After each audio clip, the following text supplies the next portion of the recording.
Grace Monroe never forgot the sound of humiliation. It wasn't a shout or a slap. It was the soft murmur of people pretending not to see what was happening. That morning, she stood in front of the courthouse, the cold wind biting her face, while two police officers, men she had worked with for years, walked her out like a criminal. Her badge had already been taken, her desk cleared, her reputation shredded by a story she didn't write. The cameras flashed as reporters shouted questions. Did you falsify evidence, Ms. Monroe? Are the rumors true? Did you target Sergeant Jacobs because he rejected you? Were you mentally unstable before this investigation? Grace said nothing. Her throat burned, not from shame, but from rage. She had spent 15 years as an assistant prosecutor fighting for victims, women who'd been silenced, children who'd been ignored, families crushed by power, and now she was the one being painted as the liar. Inside, her boss, District Attorney Miller, had looked her in the eye and said coldly, "You made powerful enemies, Grace. Sometimes you have to know when to step back." Step back? She'd only tried to protect a young woman named Maya Torres, who had come to her office bruised, trembling, and desperate. A woman whose boyfriend was not only abusive, but a police sergeant protected by his powerful uncle, Mayor Robert Jacobs. Grace had filed charges. She'd followed procedure. Then the evidence started to vanish. Witnesses changed their statements, and suddenly, Grace was the one accused of corruption. Someone had framed her perfectly. By the time she reached her car, her phone had exploded with messages. "You deserve this. Maybe now you'll stop acting like a hero. He warned you, didn't he?" Grace drove home, gripping the wheel until her knuckles whitened. Every street in Havenbrook looked the same as it did when she was a girl. Quiet, polite, smiling on the outside. But beneath the pretty lawns and painted porches was rot. She could feel it. She had always felt it. When she pulled into her driveway, she found her father sitting on the porch, his weathered face hidden behind a glass of bourbon. "Dad," she said, her voice breaking, "they set me up. Jacobs and his men, they planted false files in my case records." Her father, Sheriff Henry Monroe, retired, respected, and still treated like a local legend, didn't look at her. "You should have left that case alone," he muttered. "It wasn't your fight." Grace blinked, stunned. "Not my fight? A woman was beaten by a cop." "Dad, I know," he said quietly, "and she'll keep getting beaten if you make the wrong people angry. You think the law protects you? It doesn't. Not here." She stared at him, her heart tightening. "You sound like them." He turned his face away, and in that moment, Grace realized something that cut deeper than the lies, deeper than her suspension. Her own father had given up on justice. She walked inside and shut the door behind her. For the first time in her life, she cried until she couldn't breathe. 2 days later, Maya Torres showed up at Grace's doorstep with her right arm in a sling and fear in her eyes. "They came to my apartment," Maya whispered. "Two men. They said if I talk again, they'll arrest me for false reporting. They said you already confessed." Grace felt something snap inside her. The quiet, polite anger she'd carried all her life finally turned sharp. "I didn't confess," she said, "and they're not going to shut us up." But deep down, she knew they were capable of anything. Havenbrook wasn't just a town. It was a web of favors,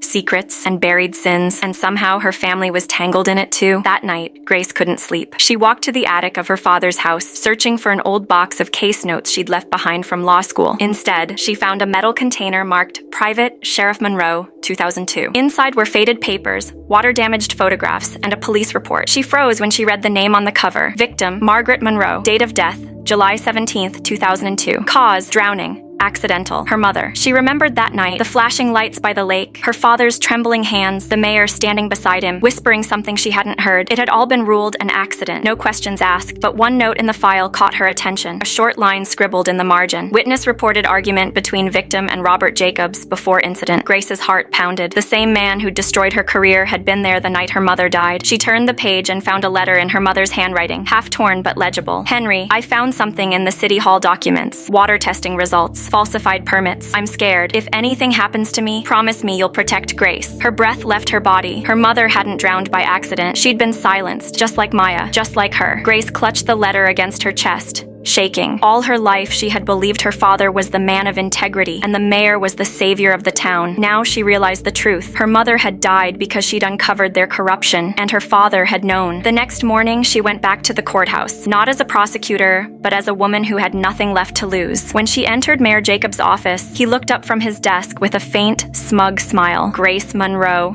he said warmly. "I was wondering when you'd come begging for your job back." She placed the letter on his desk. "You killed my mother." The mayor didn't flinch. He poured himself coffee. "Your mother was brave but naive," he said calmly. "She thought the truth would save her. It didn't." Grace's pulse thundered. "You think it won't save me?" He leaned closer. "You have no idea who you're fighting. Walk away, Grace, or we'll finish what we started 23 years ago." She left without another word, her hands trembling, but a small recorder in her jacket pocket captured every syllable. 2 nights later, her friend Daniel Reed, an independent journalist, released the audio along with evidence linking Mayor Jacobs' office to cover-ups, bribery, and the toxic waste dumping near Havenbrook Lake, the same pollution that had killed her mother. The town exploded in outrage. Protests erupted outside City Hall. Grace's suspension was lifted, and she was cleared of all charges. But the victory didn't feel like triumph, because at her father's hospital bedside, she found no peace, only confession. "I took their money," Henry whispered, his eyes wet. "They threatened you, Grace. Your mother wouldn't stop. I thought if I played along, I could protect you both." Grace's voice shook. "You let her die." He nodded weakly. "And I've been dying every day since." She left his room without answering. The truth had set her free and chained her in new ways. Weeks later, as the investigation deepened, Grace stood outside the courthouse giving her final statement to reporters when a young woman approached her. No microphone, no camera, just a nervous determination in her eyes. "You don't know me," the woman said softly, handing her an envelope. "But you should." Grace opened it. Inside was a birth certificate. Mother, Margaret Monroe. Father, Robert Jacobs. Her knees weakened. The air disappeared from her lungs. The young woman spoke again, voice trembling. "He's my father too. My name is Elena Jacobs. I think we're sisters." Grace stared at her, the truth unraveling in silence. The man who had ruined her life, who had destroyed her mother, who had nearly buried the truth, was her father. She looked at the courthouse steps behind her, where reporters still chanted her name like she was a hero. They didn't know that her greatest enemy shared her blood, and somewhere deep inside her, anger turned into something colder, resolve. The battle for Havenbrook had only begun. The rain hadn't stopped for 3 days in Havenbrook. It washed the dirt off the streets, but not the guilt. The town was still heavy with whispers about the mayor's resignation, the corruption, and the prosecutor who brought it all down. Grace Monroe sat alone in her mother's old kitchen, staring at the letter that had started it all, the one her mother wrote before she died. "If anything happens to me, promise me you'll protect Grace." She traced the handwriting with trembling fingers. Her mother had tried to protect her. Her father had tried to silence her. And Grace had finally chosen which side she belonged to, the truth. But the truth wasn't done yet. 3 weeks after the mayor's fall, a new investigation began, one that reached beyond Havenbrook. The state attorney general had taken interest, suspecting federal-level fraud and environmental crimes. And in the middle of it all stood Grace Monroe, now reinstated as special counsel to the investigation. Her first act was to meet the one person who carried the other half of her blood, Elena Jacobs. They met at a quiet cafe on the edge of town. The moment Grace saw her, she felt a strange ache, not fear,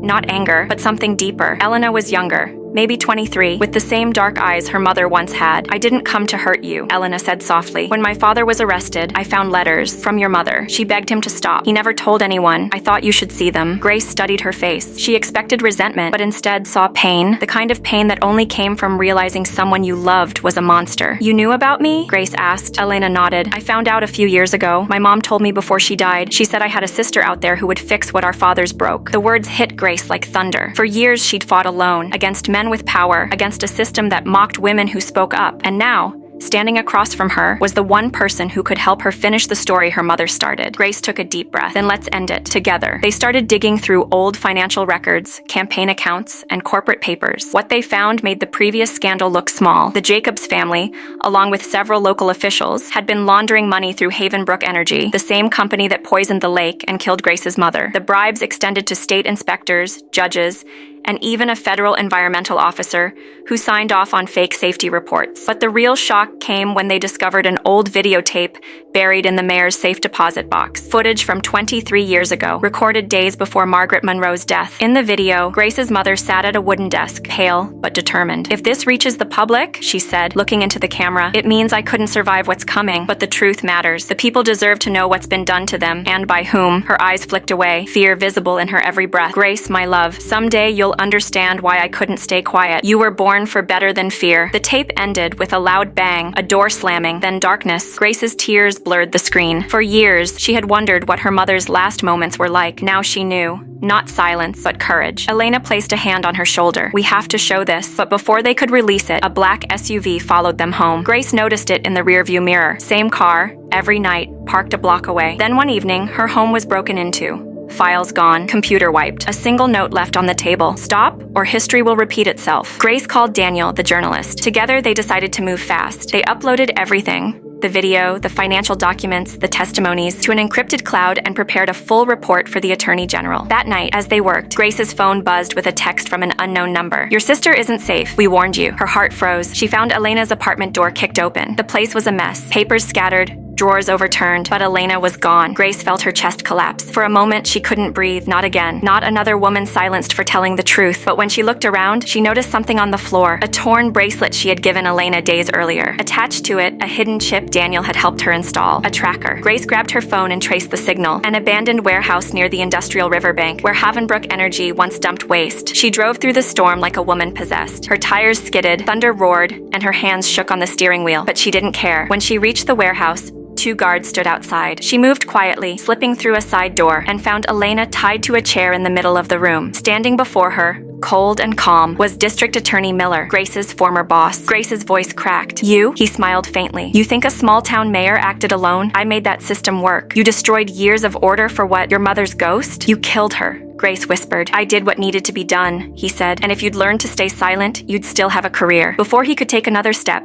the door burst open. FBI agents stormed in, weapons raised. Grace exhaled in disbelief as Daniel appeared behind them, holding his phone. "I traced the chip," he said breathlessly. "You weren't alone this time." Miller was arrested on the spot. Elena sobbed in relief as Grace untied her. The nightmare was finally over. Months later, the air in Havenbrook smelled clean again. The lake, once poisoned, was being restored. The town had new leadership, new laws, and new hope. Grace stood at her mother's grave, sunlight spilling across the grass. She placed the tape recorder, now empty, beside the tombstone. "You did it, Mom," she whispered. They finally listened. Behind her, Elena joined her, carrying a small white lily. "Do you ever wonder," Elena said, "if she knew how strong you'd become?" Grace smiled softly. "She didn't raise me to be strong. She raised me to be honest." They stood in silence, the wind rustling the trees, not heavy anymore, but peaceful. That evening, Grace attended the opening ceremony of the Havenbrook Justice Center, built on the land where the old police headquarters once stood. Children played near the fountain. Reporters called her name, but Grace didn't stand on the stage. She stayed near the back,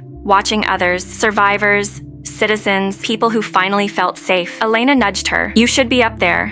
You made this happen." Grace shook her head. "No, we did." A little girl walked up to her with a bright smile. "Are you the lady who stopped the bad guys?" Grace knelt, meeting her eyes. "No, sweetheart, the truth did." The girl grinned and ran off, her laughter echoing across the courtyard. For the first time in years, Grace felt something she hadn't known since her mother's death. Peace. Not the kind that hides pain, but the kind that comes after surviving it. As the sun set behind the courthouse, Grace looked toward the horizon, where the lake shimmered like glass. The water was clean again, the town was healing, and Grace Monroe, once the woman everyone doubted, had become the voice of those who never stopped believing in justice. Evil thrives on silence, but truth grows stronger in every voice that dares to speak. Justice is not born in courts or laws. It begins in courage and ends in forgiveness. Grace and Elena didn't just expose corruption, they rebuilt what their parents' generation broke: trust. And for Havenbrook, that was the real redemption.